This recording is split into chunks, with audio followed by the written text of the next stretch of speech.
Any other questions? Who were some of your other big influences? Obviously, Mike Clark.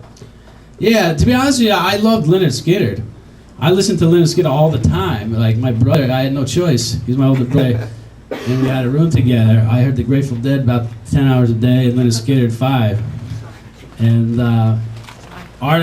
so listen to Leonard Skinner. They had such a great feel. Rush, Neil Peart and stuff, and going through all the odd times and more technical drumming. And of course, guys like from Dream Theater, who John's played with, which is the singer. Yeah. So, people like that, and Tom Famularo, obviously, and anyone really. And sometimes, the inspiration isn't always some big famous drummer. Like, I went to church when I was 10.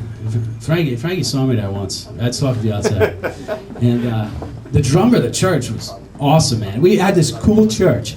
All right, they would play like, Hosanna in the highest, and then he'd rip out a Bonneville. Like, it would be a fill after Hosanna in the highest. He'd be like, blessed is he who, and I was like, this is where it's at, Ma. I want to do the drums, man. Instead of like holding the hands and stuff like that, I wanted to play during the mass. And his name was Stan Zach. Yeah, Stan Zach. He was from Dumont, and he almost actually ended up in the Spin Doctors, or he played with the guitars in the Spin Doctors. So he'd be sitting there and doing those Bonnevilles, and I'd be like, people call it rock and roll church. So my brother got me lessons with this guy in town, Joe Ascalise, who was an awesome teacher, who was friends with Stan. And then eventually the church found out. They called me up and said, would you like to play? I said, I can't really play, man.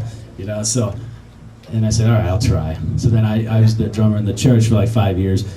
And that was like 2 masses a week for like 5 years. So I took a break from mass since, but I went to a couple of hundred masses in those 5 years. I gotta get back. I took like 15 years break now, but it was fun. Seriously, like in church, you get to do those dynamics. You got a whole, group of people singing, and they just take the volume down, and then you get to rip out this dramatic fill from pianissimo to forte, and it was just like we'd be doing like the song like "Be Not Afraid," right? And it was like we'd go real soft. Then all of a sudden,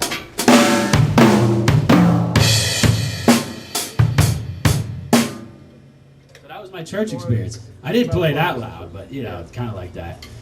Okay. Those church players play loud, though, don't they? Yeah. How do we get into religion? I'm not sure. Now this was a mess. You're doing this at a Catholic church?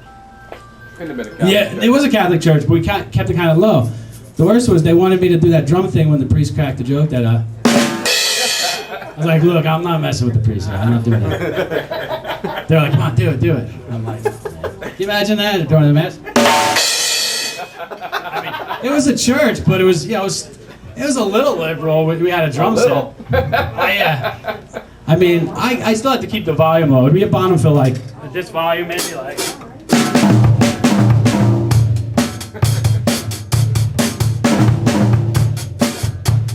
Which is still cool to do in church, Any other questions?